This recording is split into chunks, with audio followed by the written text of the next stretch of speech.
The sound of the water drum. After days of hugging, laughing, and crying, the great Thunderbird wrapped his fingers around the throat of McGeesy Garin and choked the orphan boy to death just a few feet from where his sister too slept. Adopted by the priest? I don't think so. I will always be Megisi Asabikashi.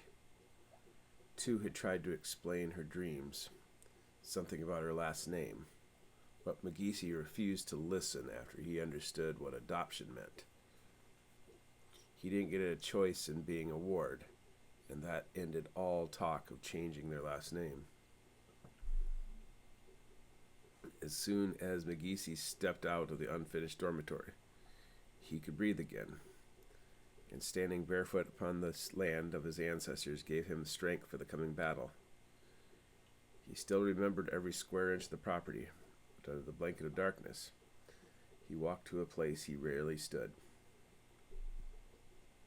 Even though it was too dark to read the English letters, Megisi knew which headstone belonged to his mother. Tu twisted the skills taught to her by Nanak for her own purposes. A willow dreamcatcher hung on the mother's grave in hopes of a final conversation. Megisi lifted the dreamcatcher and stepped back from the graves. The grass was cold under his toes. Big Squeak's body had been transported home to be placed beside a woman who despised him. The coward.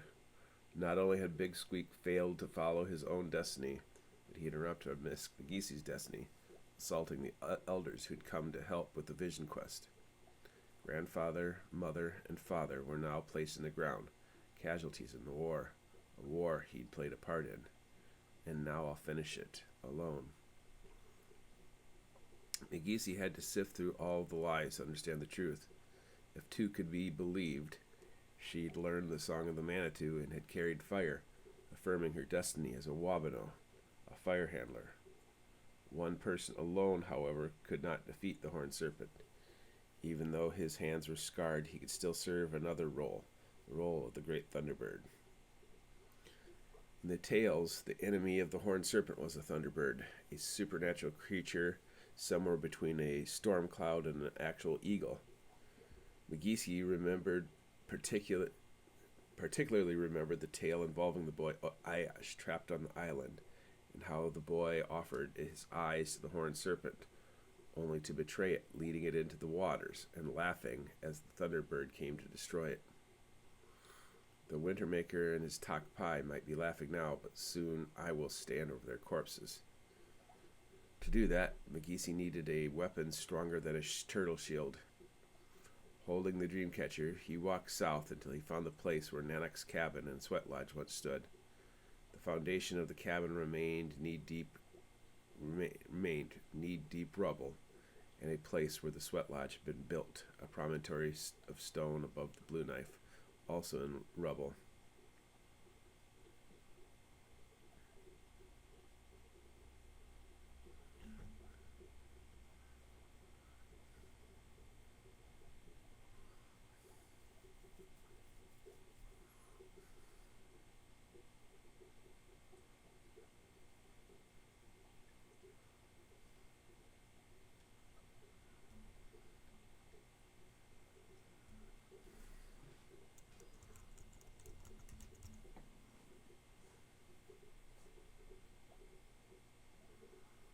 Just a few years upstream, the foundations of a dam were in place, and soon the entire river valley all the way to Nimrod would be flooded. Great Spirit, hear me. Show me the truth, Manaboso, Megisi prayed. Whether 10 minutes, an hour, or several hours passed, Megisi did not know, but his prayers ended with the beginning note of the Song of the Manitou. A man's voice sang the foreign syllables, commanding at the Takpai. Like a lens, the Dreamcatcher's loom held pieces of the past, showing him countless ordinary nights except for one, when the fires of the Ouijigan burned across the lake at Asakande, the flat rock. The singer, the horned priest Uyipisu, soon found himself surrounded by a horde of Takpai, who paid no attention to the dozens of other Ouijigan warriors gathered around the priest listening to his words. A younger man, Makadiwa, the priest's son, rested upon the flat rock, his arms and legs spread and his eyes to the star. the Omadai. In front of the horned priest Weepisu, a brilliant white rock sat upon a burning fire, soaking up energy and heat, the water drum. During Magisi's testing, the old priest Joseph Littletoad had pulled him aside for a private lesson. Let me tell you about the mystery of the water drum. He had then procured the dissembled pieces of his lesson. In the days of the dawn, the original water drum sounded. It was used for the creation of life, both physical and spiritual. While the first water drum was lost to man, we remember it through symbols. Joseph Littletoad showed Magisi the components, a hollowed-out log to serve as a vessel, a symbol for a body imbued with soul. The water within represented the blood given by Mother Earth to create life. Over the top, a deer skin represented how man was clothed with flesh. Securing the hide to the drum, 7 stones represented the wisdom and prophecy given to the original man. Once assembled, Joseph Littletoad had whispered words and breathed upon the surface of the drum. The sound of the drum represents a heartbeat. Once you are fully trained, you will learn why the water drum is needed. Can I still be fully trained, or have the lessons been lost? Now, peering through the willow dreamcatcher, Magisi looked to the past and understood a simple truth. Weepisu had indeed found the original water drum. In front of Weepisu, a white rock sat upon the fire, soaking up heat and energy.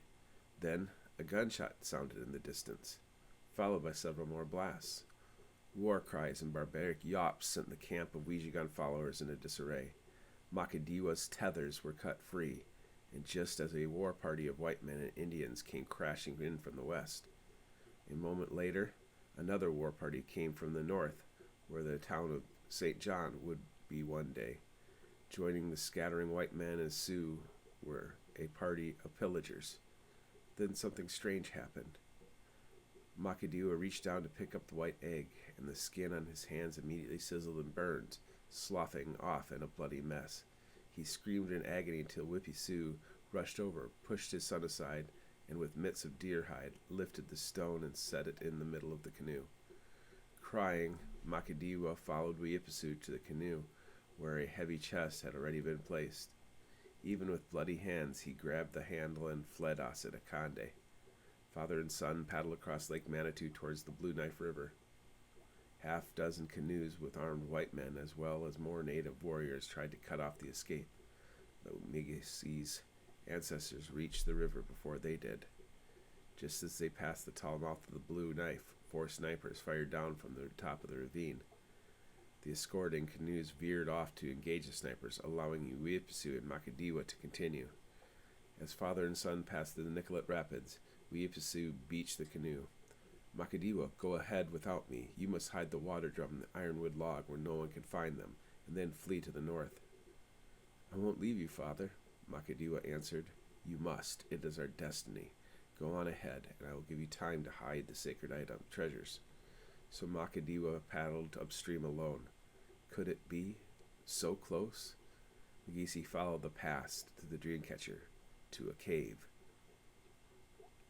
The white egg, which we used to call the water drum, had already burned the leather mitts, but the mitts gave the boy enough protection to haul the heavy object into the cave, setting it far in the way back.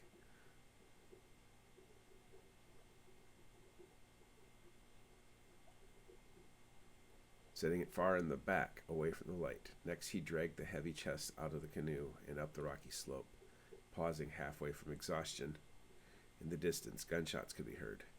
Makadiwa took a moment to gather the thick metal hinges to peek inside. Inside the velvet-lined chest rested dozens of artifacts and scrolls similar to what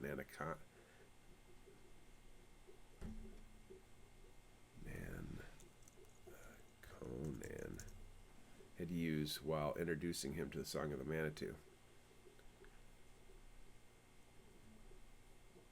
Once the treasures were hidden, Makadiwa used a short log to pry away at the bank to bring a small avalanche of rock and dirt down in the cave opening. The memory vanished, leaving Magisi touching a silent dream catcher.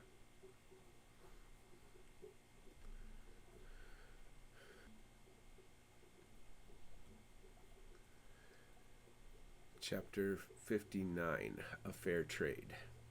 Fawn Chevril sat in the back of the wagon and finally understood where she was being taken. Turtle Island. The other children either slept or stared off in a daze, but even in darkness she recognized the headwaters of the Blue Knife.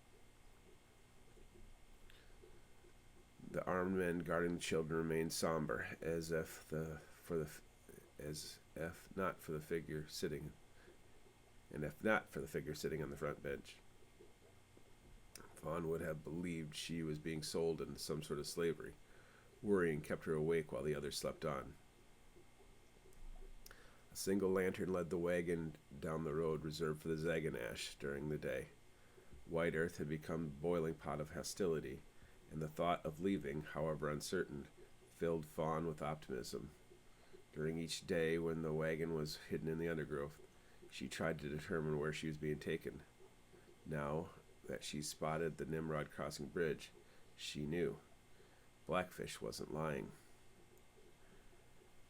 Eldest of the children, she sat in the best spot, the back corner near the bench. It provided her with physical security and also a position nearest the leader of the adults, Chief Sweatingstone of Leech Lake.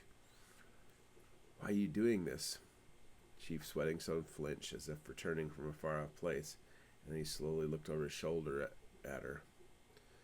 "I told the elders I was purging our ranks of the unwanted, including the daughter of a traitor," the old man began. "I am not a religious man. I come from the Loon clan of the Leech Lake Pillagers, and since I was a child, I have prepared to be a leader of my people. Yet I know the old stories, even the ones that are whispered. Traitors often do what they think is best. Traitors can be selfish and lack foresight. Their intentions are often for those they love. Did my father betray Big Squeak for love or profit? Why am I doing this?" the warrior mused aloud. "To make right a betrayal. When our people began, when Manabozho walked among the Daybreak people, we were visited by prophets to guide our way. Do you know this story, girl? The 7 fires? Yes, and I have often ignored the dramatic claims and superstitious promises given in these stories. But I still listened, and I counted. 7 fires, 7 stopping places, 7 prophecies, yet 8 prophets. 8 prophets guided our people, yet as a young leader, I was taught that Anishinaabe culture was guided by 7 clans. Today it is only 6, but I ponder the actions of my predecessors." He let out a sigh. "Do you know where I'm taking you?" "Lake Manitou." "Do you know why I am taking you there?" "Be bold, be brave." "I hope the rumors of a school being built are true, because if they are not, I worry a wagon full of children might be used for something much worse." Chief Sweatingstone's mouth pursed and puckered, filling Fawn with fear. "The Chippewa people came to Gitchigumi generations ago, only to face our mighty enemy, the Sioux. The Chippewa have always been the faith keepers, but during those dark days our people divided. I was taught that there was once an 8th clan, the Weejigan clan, that the people of the Skull turned to dark magic and were cast out. The pillagers were tasked with driving them out, but the exiled Weejigan clan claimed to have found the original water drum. So, 2 generations ago, my forefathers waged war against them on the shores of Lake Manitou. It was believed they were destroyed, but a generation ago, the Weejigan returned, this time leading a French scientist to Lake Manitou."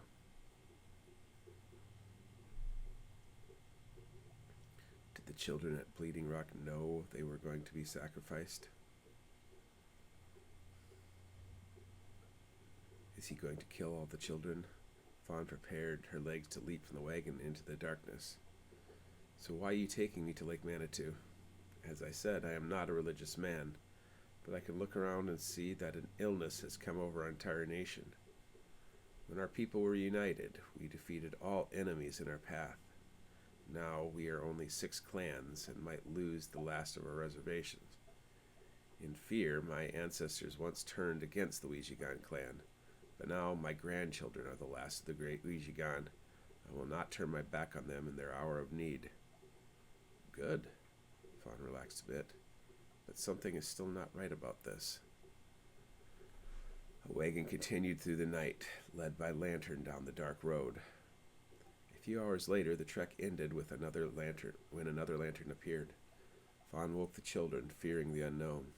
She didn't know about the other man holding the second lantern, or the men surrounding the wagon, but she did know the robed man sitting on the bench of the second wagon, Father Garin. Do you have them? Father Garin asked. I have the Chevril girl, as well as a handful of orphans. I couldn't find the Leduc children or their father, for that matter. For now, this will have to do. Do we have a deal? Find the Leduc children, and I'll bring another wagon. Remember, I want these crates spread out to the other reservations. Is that clear? They will soon vanish in the wind. Father Garin nodded, and from the back of the wagons came crates that looked like skinny coffins, the length of a man, yet only 18 inches wide. The gate of her wagon opened, and the escorts began helping the children down. No sooner had the first children vacated than the crate slid into Chief Sweatingstone's wagon. One of the Chippewa men opened the crate to reveal brand new rifles. Fawn remained in the back of the wagon until it emptied. At the approach of one of Father Garin's men, she relented and got out. On her way to the priest, she saw more crates being transferred, clearing the back of the wagon for more children. Once the deal was complete, Father Garin walked over to Chief Sweatingstone, where the two had a private conversation between the two wagons. The other man, holding the lantern, began to speak. Welcome, children. I am Superintendent White Wolf of the Fire People, the Potawatomi of Michigan. By dawn, you'll be on Anishinaabe land in the Turtle Island Jesuit School. We'll give you food, shelter, and education, and if you choose, a new home. The promise turned out to be true, and the wagons reached a place where Winnie's house had once been, a new campus of brick buildings, most still under construction, greeted them. Good morning.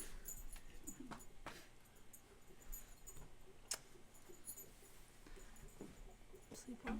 Yeah. How about you? Mm-hmm.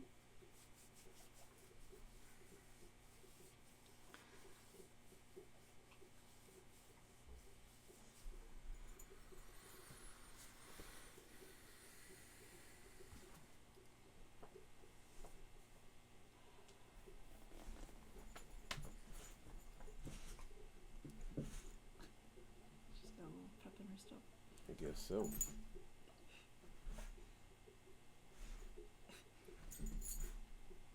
Whatever.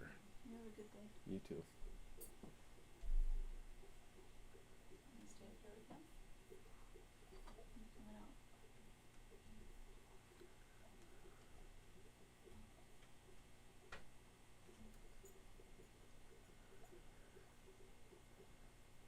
Chapter 60. Man of Valor. The pain did not fade as the doctors had promised Farrell mooning, and after 2 hours of listening to his wife sleep, he commanded his crippled legs to move to the side of the bed. Pain reminds a fellow he's alive. I'm about to be very alive. Both legs were braced to let the bones heal, although his left could not support enough weight for him to use crutches. As soon as they slid off the bed, the downward rush of blood heightened the pain until he felt his heart pounding in his temples. He silently and steadily collected the 2 crutches and leaned forward onto them. I need to get out of this house. Despite wearing only a nightshirt, Farrell hobbled his way from the front door and out onto the lawn. He looked into the sky. In the cosmos above, he found familiar constellations. The Big Dipper, the Little Dipper, Draco, Cassiopeia, along with the swath of stars forming the Milky Way. What am I supposed to do now? Dr. Jenkins told him the truth without even using words. He was now a cripple. Yes, he could eventually stand with braces and a crutch, but without support, he'd topple with the simplest tasks. The goodwill built up for saving Albert Fisher had all but also been wasted after he rejected George Fisher's offer to become an engineer for the new lumber mill. Did they wake you up too? Farrell flinched at the unexpected voice and almost lost his balance upon his crutches. The voice came from Albert Fisher, who, like himself, stood in the darkness wearing his nightshirt. You should be in bed, Farrell told the boy in a whisper. Albert turned around to the 3-story house where his parents slept. He shrugged and walked across the big yard. After clearing the land for the lumber yard, Farrell could now clearly see how his boss's home contrasted with his simple square house on the other side of the unbuilt factory. I can't sleep with them making the noise. Them? Farrell looked around self-consciously, hoping no one saw his bedclothes and crutches. I don't hear anything, Albert. Well, initially true. A loon now called out from the lake, its shrill cry barely audible from across the river valley. If you come, maybe they'll go away. What are you talking about, buddy? Don't you remember what Lily told you? They're calling out to me, trying to confuse me. The little people? Farrell couldn't remember the word Lily had used, but having seen and felt them twice, he had listened to her full explanation of the evil that haunted Albert. He had been so taken by the story that he stayed home instead of taking Mr. Fisher's offer. Did you see them in your dream? Albert shook his head. I saw them across the river. The damned river. It had almost taken his life, and now it was trying to take his common sense. Show me. Albert walked toward the river. By the time Farrell reached it, he was breathing heavily but unable to wipe the sweat from his forehead due to his crutches, ignoring as it dripped onto his brow. Son of a bitch, he said in full volume, his eyes adjusting to fully see within the darkness. Is the boy fearless? Farrell felt his heart pounding in his chest. Once, years earlier, his father had taken him hunting, only to be surrounded by a pack of wolves. Then, like now, there was only one obvious choice. Stand still until it passes. My mother couldn't see them, so I thought they were just in my head. But you can see them? Those ugly bastards? Yeah, kid, I can see them. Even though an adult and married, Farrell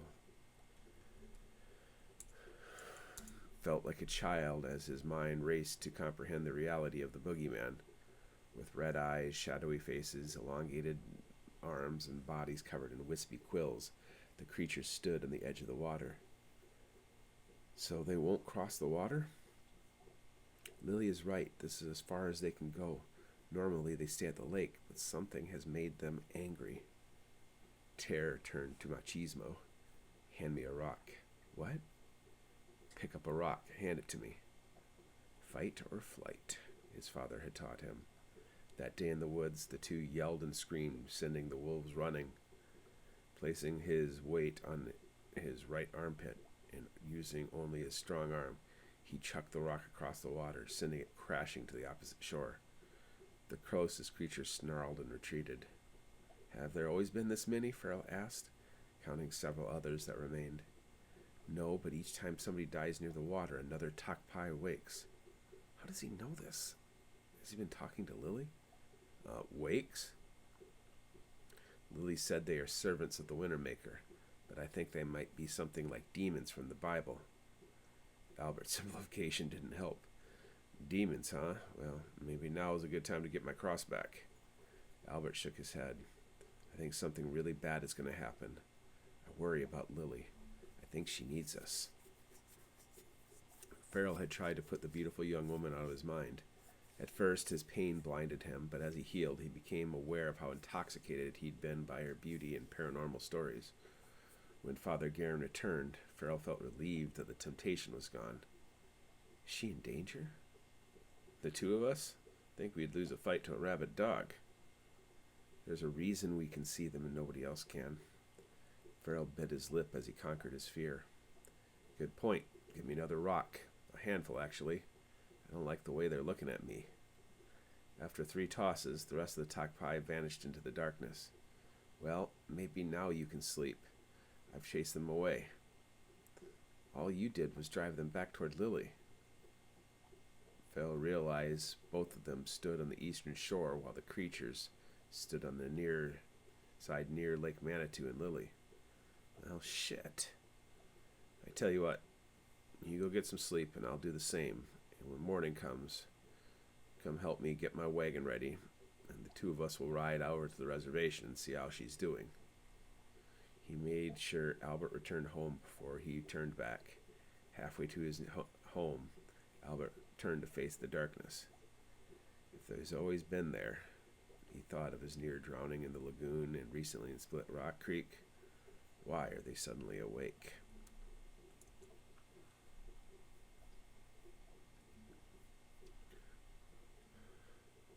Chapter 61, Vision Quest. Lily Weber woke, disoriented. She didn't wake in her childhood home, nor did she wake in the dormitory. Instead of the well-lit upstairs room at Good Counsel, she was surrounded by darkness and smoke. The Sweat Lodge. Instead of seeing wise Nanak on the other side of the fire, she saw a stranger, Joseph Littletoad. Gathering her strength, she sat up. Suddenly, all eyes were on Lily, including those of Father Guerin.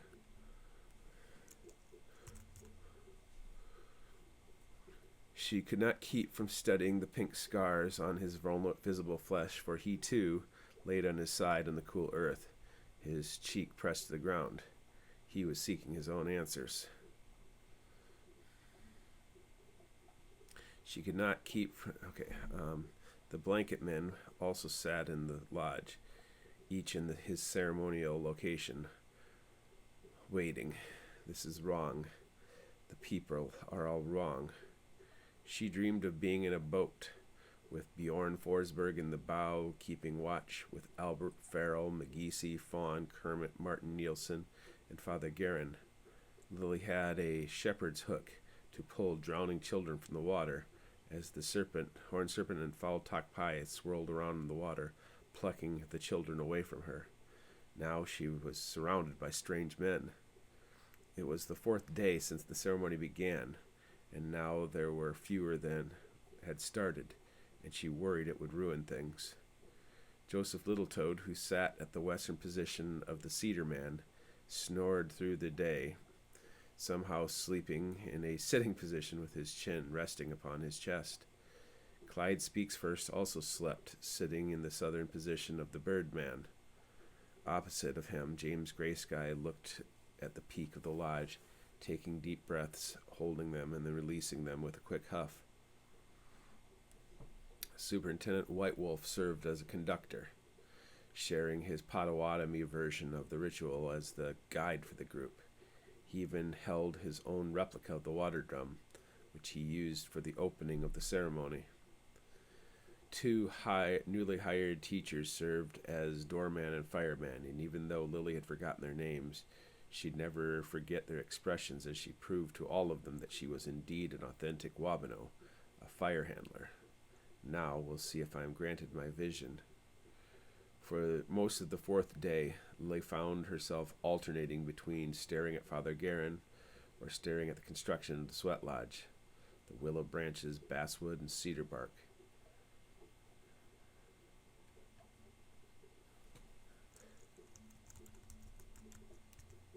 Grandfather taught her about the sacred qualities of the willow, but now, in the witness of adults, she'd revealed the sacred magic. I've always been a good student. I hope you are proud, Grandfather. Light still came through the seams in the construction, but night was coming, and with it the journey she'd take to the spirit world. Soon her destiny would be fully revealed, or so she hoped. Lily looked down at her black palms, studying the lines and creases upon them. McGeesy had run away from the ceremony shortly after it started, followed by Fawn, who excused herself to check on him. When Lily picked up the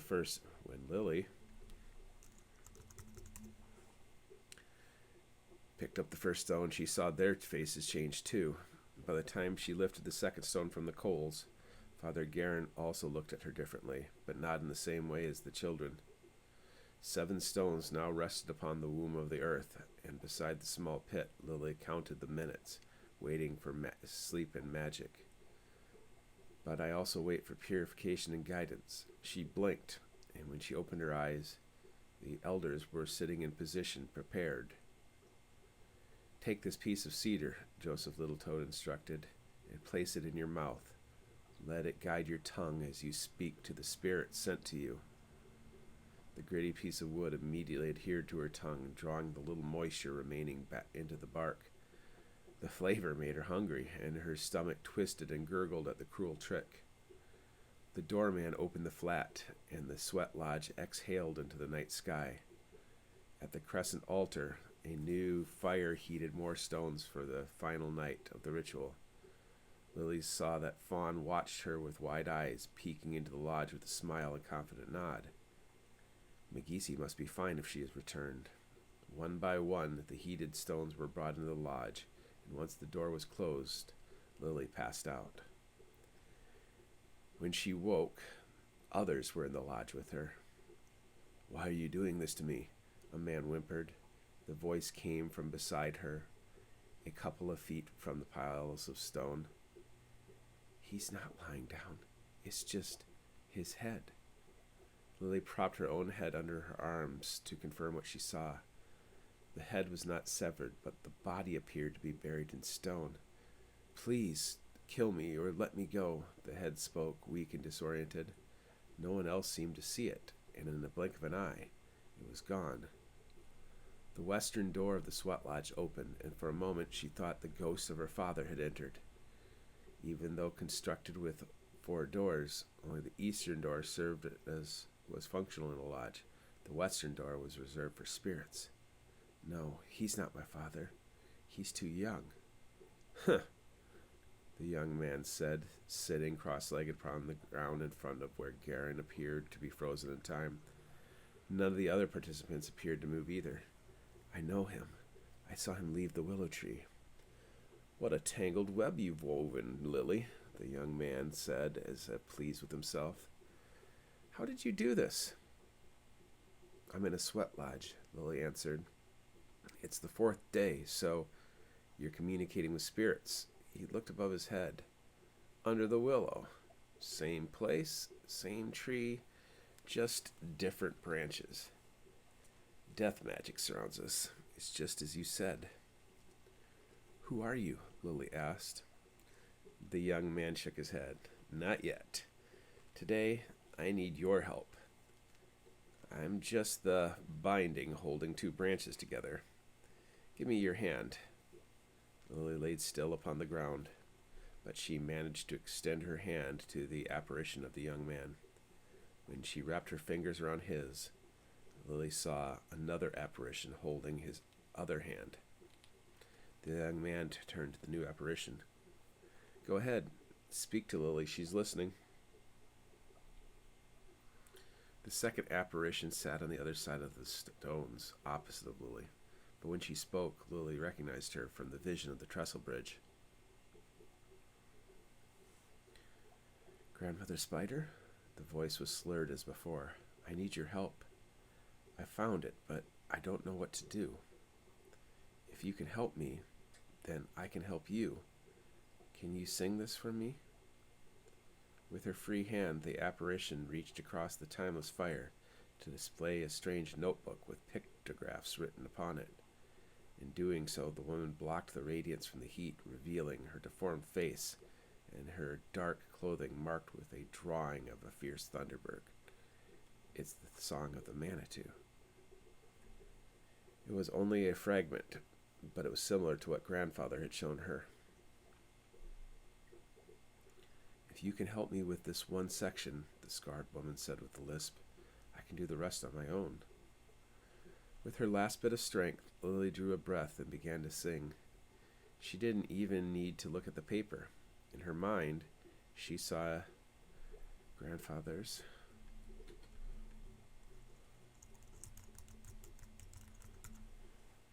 birch bark, and the song came flowing up from her belly and out of her mouth as the lodge was being constructed a few days earlier. Paul Whitewolf, ever the educator, explained the symbolism, including the depression at the center of the lodge. He managed to only clear a few inches of grit and mulch before it reached solid stone, but it was enough to represent the womb of the earth, from which rebirth and purification would flow.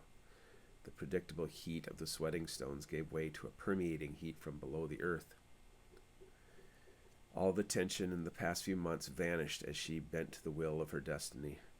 Her vision quest had come. The spirits answered her call. Then her face grew cold. The young man's hand was gone. She heard excited voices. She felt their panic. A hand upon her bare shoulder, shaking her, shaking. "Lily, stop it! Stop it, Lily!" Then a hand covered her mouth, smothering her for just a moment. The hand belonged to Father Guerin, his face illuminated by torch as he sat over her, his eyes full of terror and wonder. "What happened?" she asked, turning to see the others. Joseph Littletoad answered, "You began to sing the song of the Manitou." The woman, the young man, even the head were gone. But so too was the source of the insufferable heat. The pile of stones were gone. James Graysky sat with his left hand covering his own mouth. Clyde Speaksforth shook as he wept. Paul Whitewolf, illuminated by a torch in the doorway, said in disbelief, "I've never seen such a thing. The womb of the earth." For 4 nights, 28 stones collected upon the womb, but now they were gone, swallowed. A space the size of a badger hole remained, and just a few inches below the rim, the largest stone could be seen wedged in the descending chasm. "I am a witch." James Graysky stood and walked out through the open doorway. He couldn't meet her gaze. "Even these men are repulsed by me. What sort of evil dwells in me?" "I don't understand," Lily whispered. "What happened?" No one answered. Paul Whitewolf asked his own question to Father Guerin. "So, now are you convinced?" Father Guerin stood and draped a cloth blanket over Lily. "I am."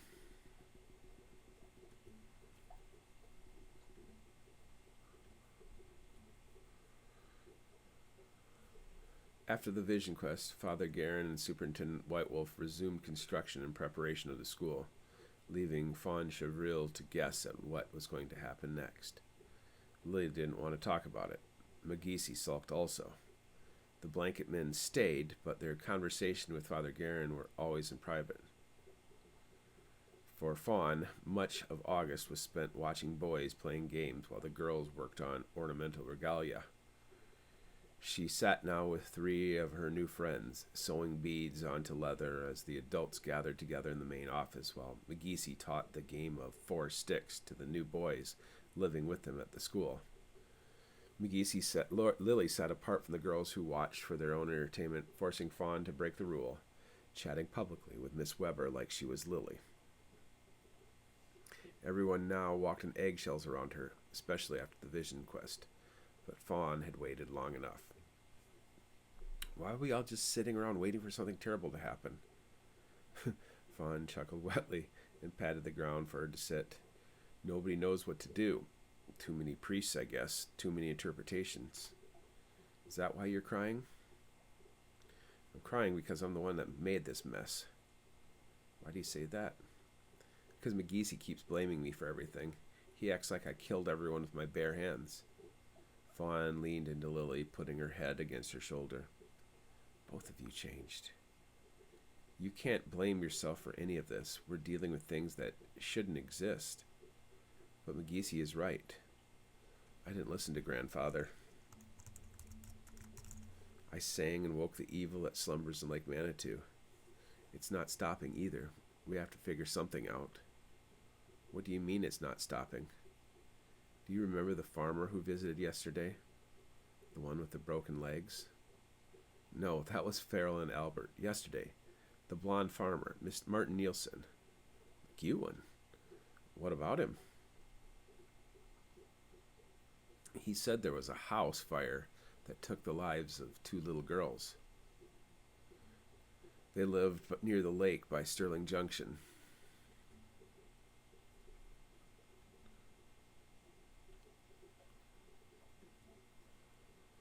I could see in his eyes what he wanted to say, but he couldn't. Kermit Crane said the same thing, how there was a machine accident in the quarry and 2 workers died. You can't blame yourself for everyone that dies. Bad stuff happens, Lily. No, it's my fault. And with each death, the Takpai gets stronger. And when they get strong enough, then what? What aren't you telling me? Joseph Littletoe believes it's only a matter of time before the Wintermaker wakes too. He told Father Garin that the Takpai are the servants of the Wintermaker, and that the reason the old Wijigan made sacrifices was to wake their master. He thinks the Takpai will soon take matters into their own hands, with or without us. Soon? Like, how soon?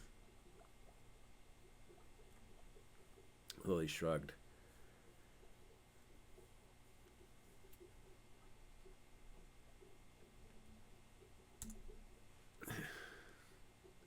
Garin says that all the men should be put onto Triton. All the blame should be put onto Triton. He thinks the dam is some sort of gambit by these men, who have their own twisted interpretations of Wintermaker. He thinks they intend to dig so they can unearth the evil that dwells here, with or without rituals. I mean, the 7 fires do talk about a boy making a choice in the time of the 7th fire. It would make sense that white men would mess things up for everybody. Lily chuckled, her tears showing.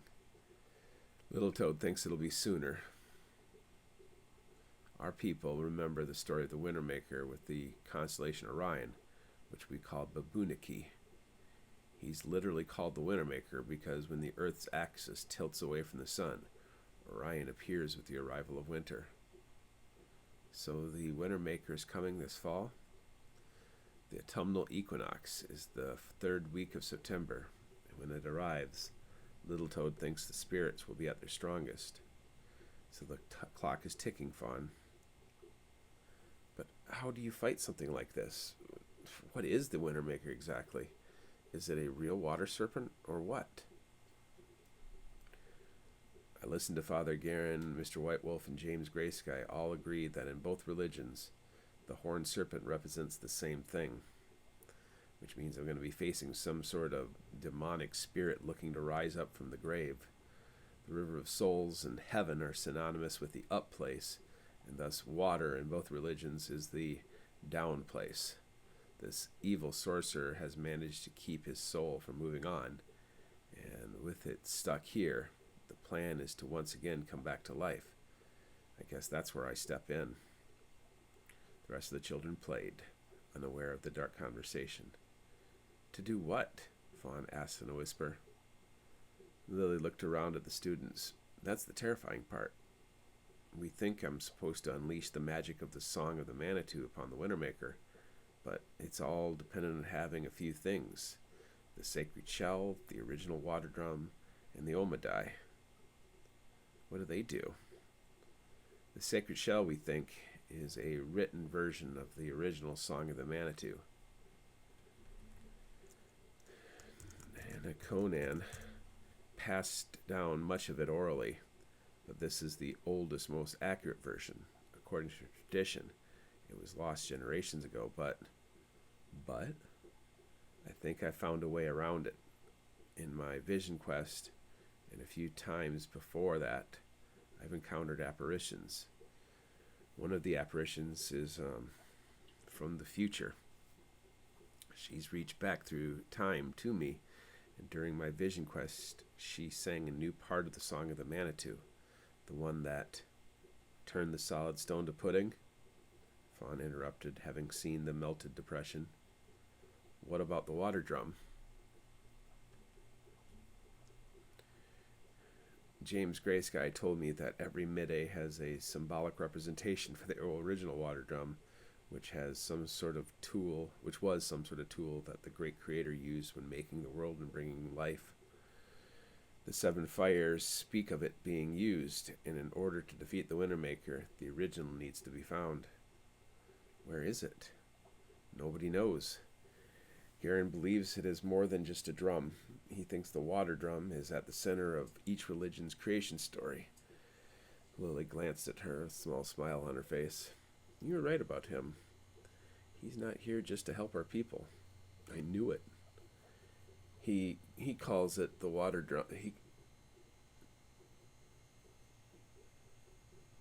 He calls it the water drum, the philosopher's stone, and says that folks based from around the world are looking for it. That our people, our family, is both blessed and cursed as guardians of this secret.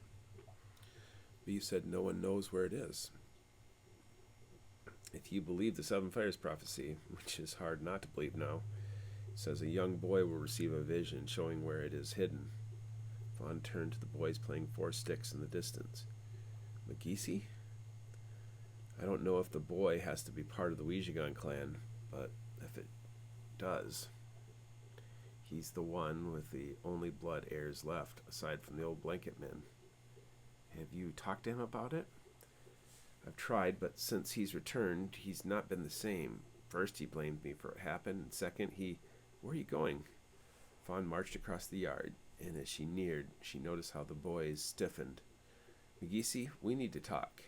I'm busy. Now, McGeesy, she ordered, and was the other boys in action for the game that forced him to rise. As they walked, she scolded. We're dealing with matters of life and death, and you're playing games? Lily doesn't know what she's doing. Yeah. Listen, have you had any visions about a lost drum or stone? McGeesy's step faltered. He has. What do you know? Nothing. Tell me, McGeesy. She took him by the arm, pinching with her fingertips. I saw it through the dream catcher. I had a vision of a great battle, and the survivors hid something in a cave. A cave? Along the blue knife? McGeesy nodded. What is wrong with my cousins? Fawn let go of his shoulder only to smack him. Are you two just going to keep this, and you were going to just keep this to yourself? The two stood halfway across the yard, but close enough that Lily and the others could possibly hear the conversation. McGeesy rubbed his arm and then pulled Fawn to a stop and stepped closer. I don't want her to use it. We're family, McGeesy. If we don't stick together, we're going to get picked off one by one. When he averted his eyes, she added, Now, you don't have to tell Father Garen or the others, but you need to tell Lily, us, know what you've seen. Agreed? A few minutes later, the three stood at the river's edge. Fawn didn't need to see the opening of the cave to know it was there. A trickle of water seeped out of the cliff, bringing with it a distinct blue stain. She stood between the two siblings. So, what's in there? Trouble, McGeesy said, prompting another quick smack from Fawn. Lily answered this time.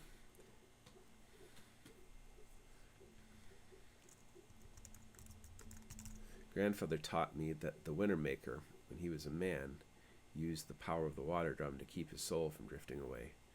For better or worse, he used it to avoid going to his final destination. The water drum is a two-edged sword.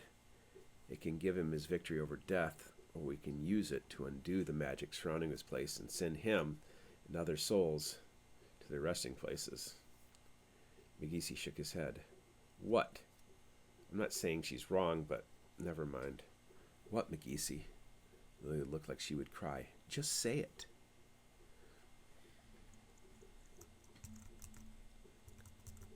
Nana Conan told me that we were the only keepers of the tradition, that we were supposed to pass down our knowledge, not use it. Well, it's too late, isn't it, McGeesy? Lily snapped. McGeesy ran to pull away, but Fawn held him steady by the shoulder. Finish your point. My point is, well, when Nana Conan was a boy, a star with a tail appeared in the sky. His father told him it was the serpent star, but Nicolette called it a comet. This comet comes to Earth once a generation, and Nanak said it is counting down the eras of the seven fires. So when's it coming back? 1911. Fawn suddenly understood the problem. Too many interpretations of the same legend. Lily expected a battle in a few weeks, and McGeesy expected in another 13 years. Well, it's better to be safe than sorry. Do we try to get it out? No, McGeesy said immediately. It needs to stay hidden until needed. He glanced at his sister, then turned away. If Lily really is the one meant to wield it, and I'm the true Thunderbird, then she'll be able to speak to it in her hour of need. Do we tell the blanket men about it? Fawn asked when Lily didn't reply. Of course not, McGeesy snapped. Everyone's looking for it. If somebody else finds it, the prophecy will unravel. Don't we want the Wintermaker to stay sleeping? He needs to die, all the way, McGeesy countered. He's right, Lily said softly. Letting him win, or letting him stay sleeping, is a victory for the bad guys. So if somebody else gets the stone, there's no way we can possibly fight him. She turned away from the cave. Until it's time, we leave it alone. Well, good. I'm glad that's settled, Fawn said. Now, can the two of you stop acting like infants and start working together? They both nodded. Then why don't I believe either of you? When they reached the top of the ravine, Fawn felt a kick in the stomach at what she saw. The blanket men were leaving.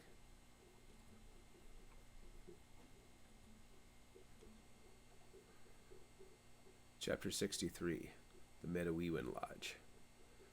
The spiritual training for the Weber children came to a sudden halt. September brought harmony to the Turtle Island Jesuit School, even though August had ended in conflict when Chief Sweatingstone had brought another load of students in exchange for rifles. The wagon, however, had been intercepted by Clyde Speaksfirst's sentries, and tempers had quickly flared. Within minutes, each blanket man had charged Garin with betrayal, giving different reasons before disbanding with shouts and threats. Then life grew quiet again. For Lily, she quickly became lost in the routine of classes, a distraction that allowed her to forget what existed just beyond the borders of the campus. Her day began at the girls' dormitory, where she lived with a dozen girls. Plans for staff cabins existed, but with the dormitory still half empty, Lily found plenty of room and good company. After breakfast, both dormitories released the children out into the yard, where the kids could run off some energy. At this time, Lily crossed the school building, keeping an eye out for either Fawn or McGeesy. Garin had made her dreams come true, and after preparing a lesson in her classroom during the first period of the day, she taught her grammar to a classroom of girls, and then had 2 periods of teaching to the boys. After lunch break, Lily's day was complete, leaving her to grade or to wander campus. Today, like many days prior, she wandered into the back of Superintendent White Wolf's classroom to listen to him teach indigenous history. Even though he did not come from the Ouijigan tradition, he still knew other teachings. His curriculum began with creation stories, with the emphasis on the 7 grandfathers, a moral code similar to what the nuns taught about the 10 Commandments. The boy who received the lessons of the 7 grandfathers, Paul White Wolf said, eventually became the oldest man in the village, and as he passed on his knowledge to the next generations, one of the brightest boys grew ill to the point of death. To save this boy, the old man taught his people the secrets of the Medawewen Lodge, which I will now share with you. As White Wolf explained the mystery of the rectangular lodge, Lily's mind wandered to the apparition of the old woman she'd seen in her own visions, which had grown quiet in recent days. Despite all these preparations, White Wolf continued, the boy grew closer to death. The old man, reflecting on his prior lessons, understood what was missing: the water drum. Lily's mind spun as she tried to listen to him explain the symbolism of the water drum, with the original water drum hidden just a few hundred yards away along the Blue Knife River. In the story, the old man used the drum to pull the boy's spirit back inside his body, restoring him to health. Is that what will happen to the Wintermaker? Is that how he will rise from death? White Wolf spoke as if the world was not coming to an end in a few more weeks, and thus quickly transitioned to the symbolism of the Medawewen Lodge itself, focusing on the role played by each clan, involving the familial heritage of his students. Unlike the Sweat Lodge, which was used for a vision quest, the Medewiwin Lodge had an open framework ceiling, allowing the priest to communicate with the River of Souls and the land of everlasting happiness. On his chalkboard, White Wolf marked from east to west where each clan would sit within the lodge. Will I need a lodge full of people when I face the Wintermaker? Just like a Sweat Lodge, the Medewiwin also had firekeepers, along with a place for the water drum. Physical fire and spiritual fire. Lily had too many questions. Yet as she started to look away, the images within the crude clan labels began to change. Instead of simple circles to represent the clans, faces began to appear. I'm having a vision while wide awake. Don't act like a fool in front of the students. Lily bit her lower lip, hoping the pain would make the faces go away, but it didn't. Where White Wolf had drawn the Bear Clan outside the lodge's eastern door, she began to see the face of Bjorn Forsberg. At the western end of the lodge, she saw the face of Martin Nielsen in one of the circles. Before she recognized any more faces, Lily rose and left, betrayed by the loud latches of the door. She marched out of the academic building until she stood alone on the grassy field. I just need a minute.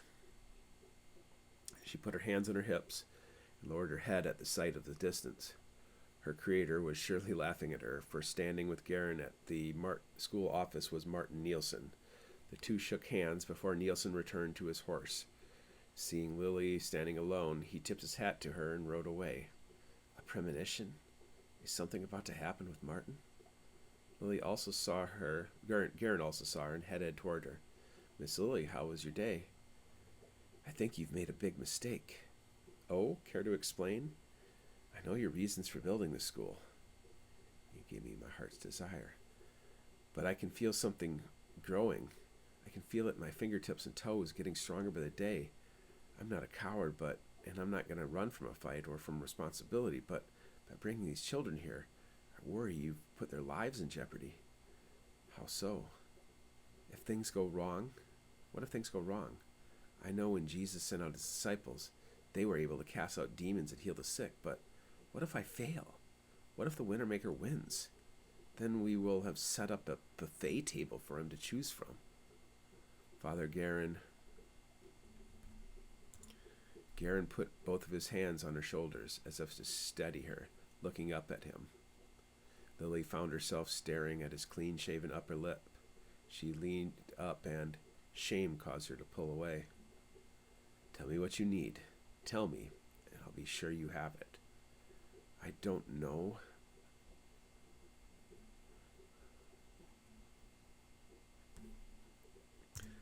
I don't know what to do.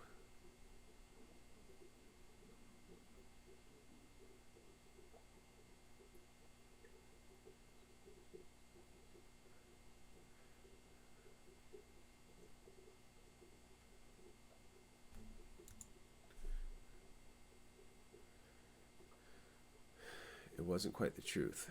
She suspected what to do. Her mind went back to the drawing of the lodge and the chalk faces. Okay, and stop. Chapter 64. An answer. Bad dreams. An answer came to McGeesey in his dream. His unconscious spirit hovered over a group of warriors, including a young man he recognized from earlier visions, Weepisu. In the dream, it was night, with only the flashes of lightning from a growing thunderstorm providing light to see. A small fleet of long canoes rested along the low bank of the sandy river, each of them with a hatchet-sized hole in the hull. In the tall grass, the slain bodies of the young men guarding them were hidden, with only the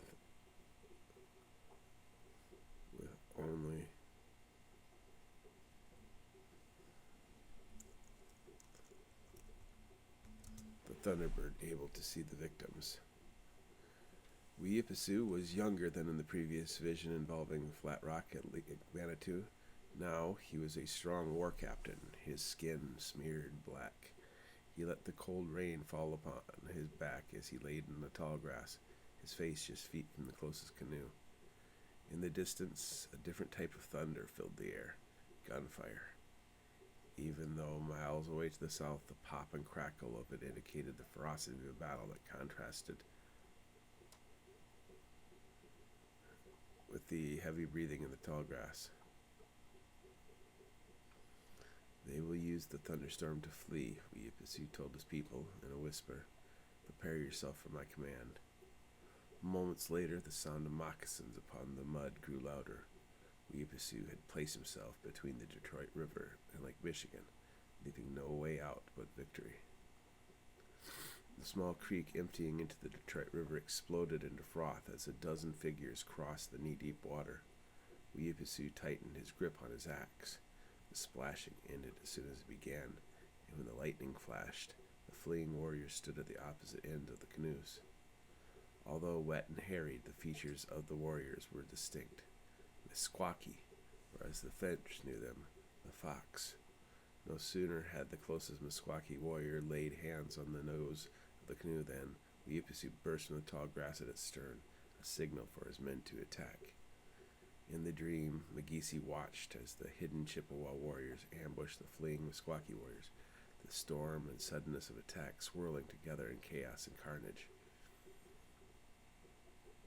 In less than a minute, the Chippewa prevailed. Don't touch it, Weepisu shouted as he surveyed the slaughter. He rushed over to where one of his men stood with bloody hands. It's the white egg of the snake people, and it'll bite the hand that touches it. Magisi felt his own palms ache. Quickly, wrap it in leather and place it into the chest I prepared. We must flee before the rest of the Meskwaki find out we've taken it. The water drum. Garen's philosopher's stone. The dream ended, giving Magisi one answer while creating several more questions. He sat up in his dormitory bed, surrounded by the other boys with simple dreams. His headmaster, also asleep, was a worldly 22-year-old from St. Croix. But Magisi knew he could provide no counsel.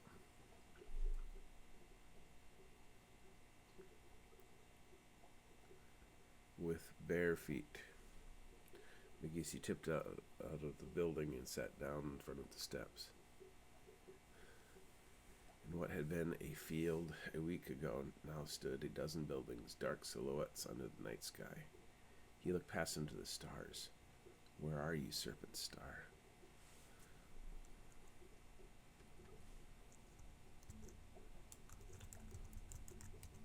Grandfather told him all about how the Serpent Star ushered in a new era, the Fifth Fire, back in 1835. Weepisu would have been alive during a previous appearance in 1758. Despite what Lily and Father Garen thought, the return of the star would not be rushed. It would return right on schedule in 1911 and again in 1986, just like clockwork. School was the only thing they got right. We will train a generation to fight against the horned serpent.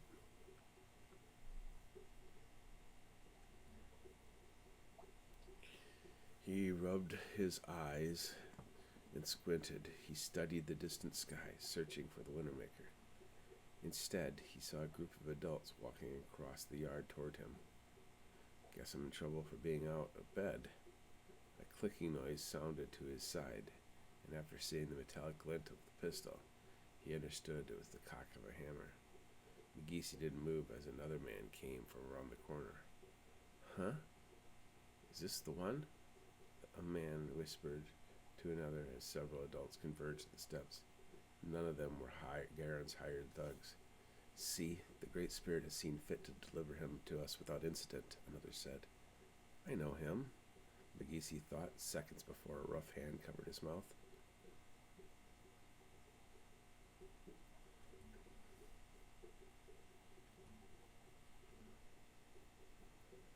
Chapter 65, The Enemy of My Enemy. Fawn Chevrille kept her theories to herself as the rest of the girls talked about the abduction of Magisi. After finding several adult moccasin footprints, a frantic search of the blue knife provided no answers. Was it Triton again? Fawn knew how a group of Chippewa men had tried to take Lily, and that brought to justice, and that brought to justice. The abductors all but vanished before anything could be learned. Because of this, Father Guerin and the adults did not make the news known to anyone off campus. Was it the talk pie?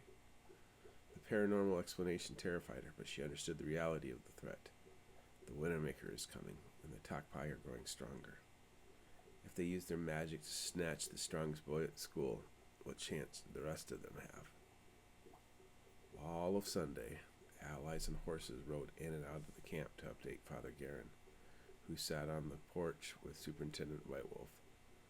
Lily sat with him like Mary Magdalene at the feet of Jesus. All this Fawn watched from the dorm window. After lunch, during activity time, she crossed the field to the superintendent's office, keeping herself visible to her headmistress, while also catching Lily's attention, who finally left the porch to join her. "How are you holding up?" Fawn asked. Lily had old eyes, dull from too many burdens and heartache. "I'm afraid something terrible is going to happen to him." Fawn could not deny what she felt also. Makisi is strong and clever. Whoever took him is about to find out he's a handful. Lily squinted, but not in frustration or thought. Turning, Fawn saw what caught her attention. On the southern edge of the school, a man on a horse appeared out of a wooded ravine, flanked by one of Father Guerin's workers. Father Guerin and Whitewolf saw the man also and stood.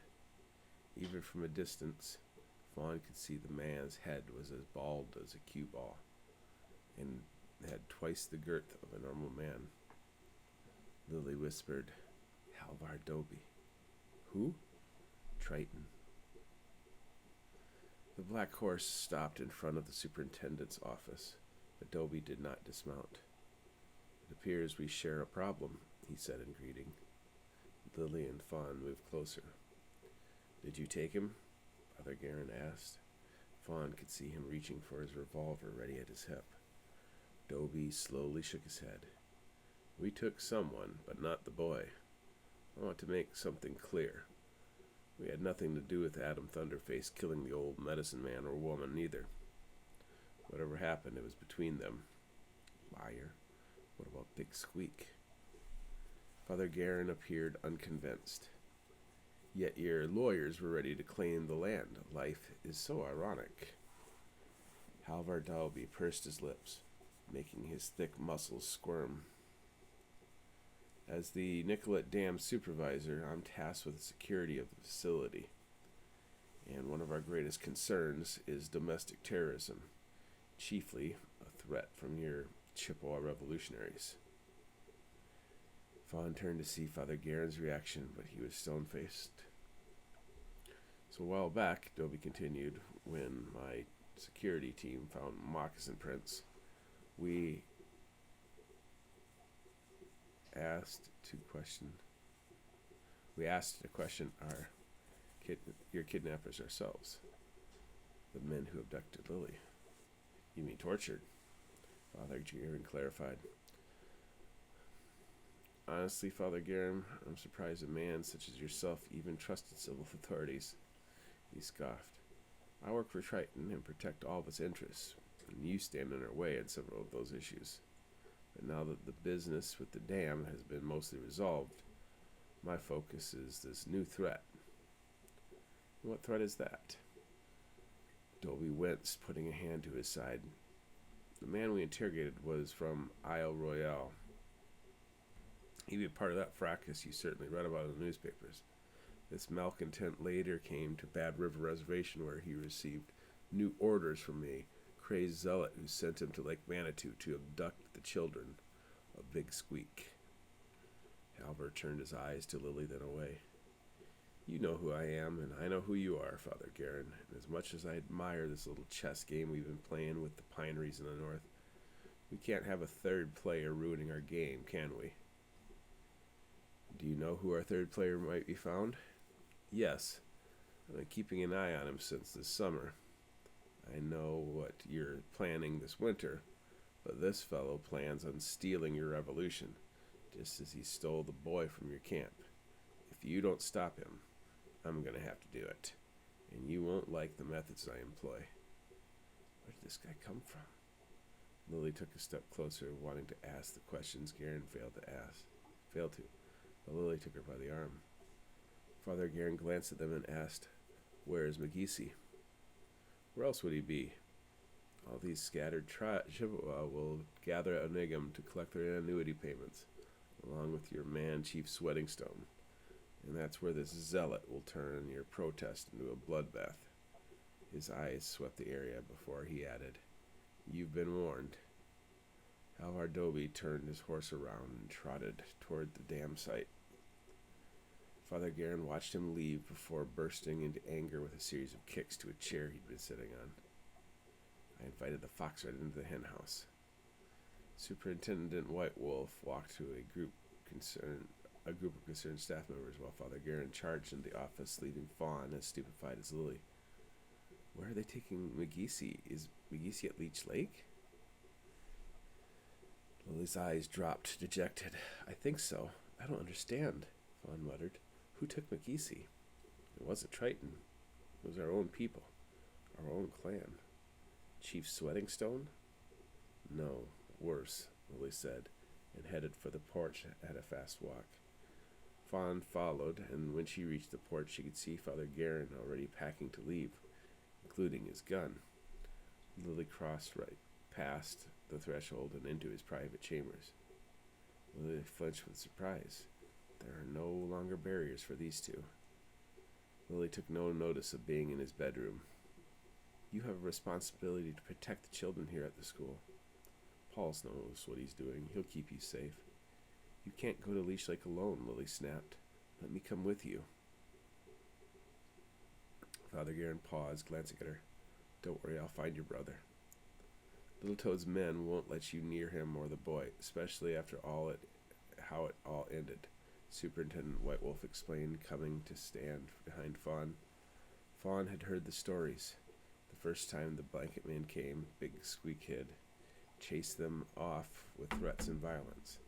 They returned at the invitation of Father Garen to help learn the lost secrets of the Ouija clan. After the news that the weapons for students turned each party against the other, they left. Little Toad had left the North Woods, and now he has McGeesy. "What if this is a ploy just to draw you away?" Lily countered. "That's why I must go alone. You'll be safe here, I promise."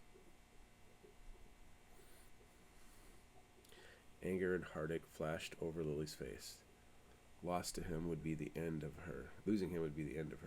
How much more could a person take? Father Garen would not be swayed, even though his face held concern. "I prepared a bonfire up north. I've stuffed the kindling between the logs, and now Joseph Little Toad holds a match to it. I have to stop him before he uses the fire against us." Fawn heard horses galloping hard down the road and stepped back away from the porch to see two Chippewa men heading toward them. Superintendent White Wolf turned toward them, his hands fisted at his sides. A moment later, Father Garen and Lily stepped out of the office. Fawn's heart first constricted at the worry of receiving more bad news, but when she saw the faces of the men, her heart swelled with relief. Blackfish and Pierre Leduc drove their horses right up to the office, stopping with such fury that dust and dirt created a sudden cloud around them. "What is it?" Father Garen asked. "You bring news from Leech Lake." Maybe it was bad news after all. Chapter 66, The Battle of Bear Island. Lily Weber watched for a lynch mob. Outside the superintendent's office, Paul White Wolf had transformed the staff of Turtle Island Jesuit School into an armed platoon to patrol the campus. Blackfish sat so close to Lily that she could smell him and even hear the rumblings of his stomach. Pistol and knife were ready, as well as a rifle propped next to his chair. Firehandler-Audio's warnings had come too late. An entire state had turned against them. 40 miles north at Leech Lake, a war had begun.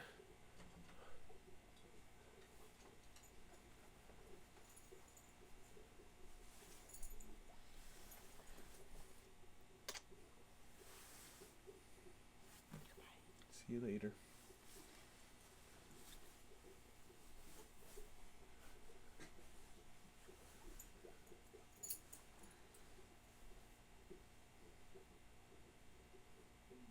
Come, or are you gonna stay?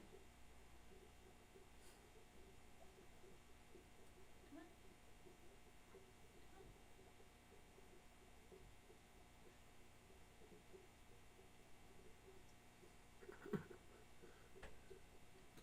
Hundreds of Chippewa men, women, and children had gathered to receive their annuity payments from the government. When government agents tried to arrest one of the hereditary chiefs in charges of bootlegging, violence erupted. These details were described in newspapers from Brainerd to New York.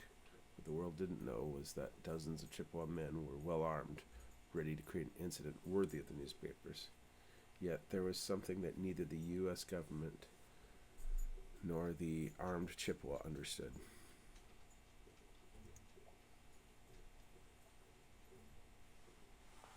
Two Chippewa spies, Blackfish and Pierre Leduc, had witnessed Joseph Littletoe preparing a ritual on Bear Island involving a young boy, the son of their best friend, McGeesy. Are they going to kill McGeesy? Lily asked Blackfish, breaking the silence. Blackfish wiped his entire face with his palm before shaking his head. Joseph Littletoe believes he is a great prophet sent to help the people, but he believes another will lead the people to a glorious awakening. His camp has hundreds of followers who believe they will defeat the government in a great war and restore the world to how it once was. Is he insane? No, he thinks he is a fire handler who will wake a Manitou that will guide a young boy to victory. The Omadai. On the heels of Blackfish and Leduc, news traveled by telegram, newspaper, and courier to all the outlying towns in Minnesota about the rumors of a violent uprising. Many of the older generation still remember the Dakota War of 1862, when Chief Little Crow attacked cities, burned farms, and slaughtered innocent civilians, and took hundreds of women and children prisoner. As Garin rode north with Leduc to try to stop Joseph Littletoe, Blackfish joined the armed teachers to protect the children from something unexpected, a mob. Your grandfather, Chief Sweatingstone, is a reasonable man that trusts Father Garin. Together, they will find a path through the chaos. What if he doesn't get there in time? Blackfish didn't reply, but Lily knew the answer. The best outcome is that my brother is killed by government troops. The worst outcome is that Little Crow performs the song of the Manitou.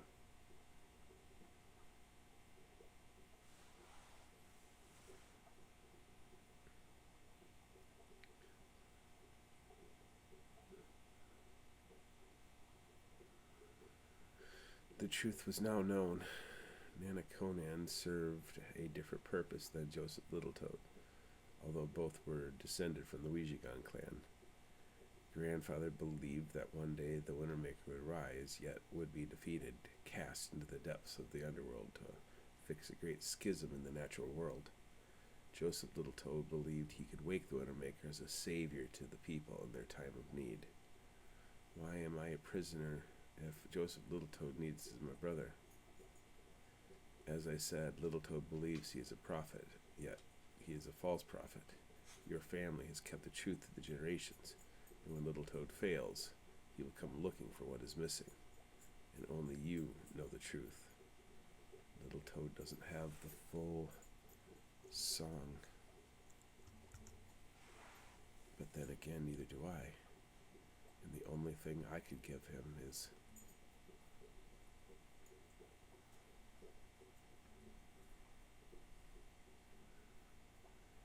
Chapter 67, The Ride of the Valkyries.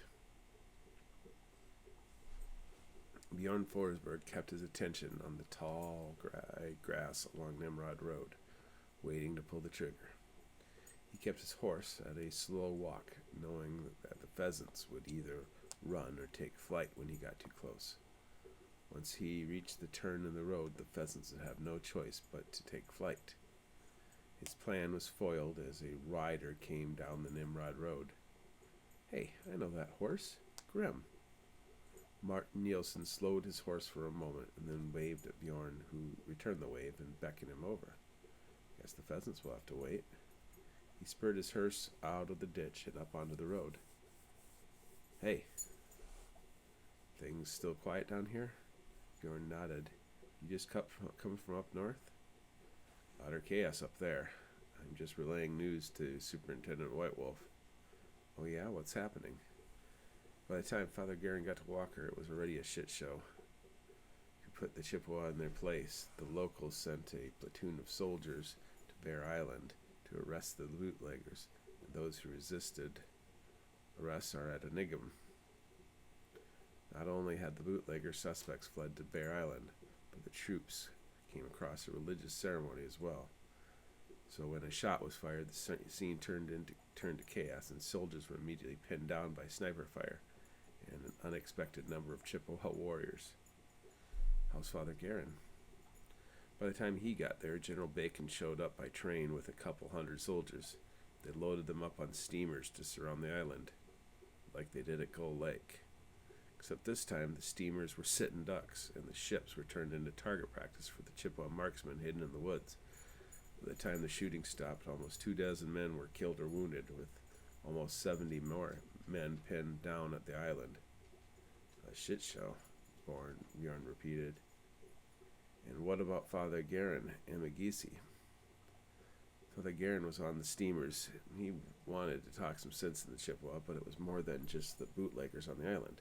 There are hundreds of angry Chippewa camped across the channel at Sugar Point as well. Will this spill over to Lake Manitou?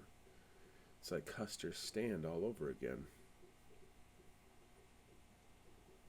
Martin Nielsen's eyes drifted off in the distance, but his hands found their way to move to Grimm's saddlebags. With a flick of his fingers, he freed his rifle. Don't move. What is it? Bjorn felt the hairs on his neck stand on end. His mind pictured the ghost of Adam Thunderface on Deadwood Island. Just now, as we were talking, I saw almost a dozen Chippewa come out of the woods, cross the road, and go down the bank to Lake Manitou. Nielsen squinted as he scanned the rest of the woods. What should we do? It looked like they were armed, but this is bad. This is very bad. But what? They were carrying one of the canoes right side up, as if it had cargo in it. What if? Bjorn tensed and nodded at the unfinished statement. Bjorn turned his head to look, keeping his horse calm. They're going to Deadwood Island. We need to do something. And we should make sure Lily's safe. Where the hell is Father Guerin when you need him? And Nielsen looked west. We need to keep White Wolf informed. Worst thing we can do is cause a panic and have this thing turn into a bloodbath here in Hiawatha County. You come with me. We're going to the school. As the two rode up to the school, they put away their guns prior to being intercepted by the school security. The road to the school was blockaded with wagons, and even beyond the sentries, more men held fortified positions. State your business, one of the new staff members shouted. We have a new problem, Nielsen began, then explained what he knew. A few minutes later, Bjorn and Nielsen repeated the story to Paul Whitewolf, with Lily standing in the doorway of the office. Whitewolf rejected plans that divided his strength as he debated the dangers of involving corrupt law enforcement to play the offense. We could rally the folks along Old Copper Road, Bjorn offered when Whitewolf went back to pacing. With the Bergs and McPhersons, we could have our own platoon in an hour or two. Before anything could be decided, a rider galloped full speed into camp. Lily gasped and went running. Even though everyone else acted in relief, Bjorn's heart sank.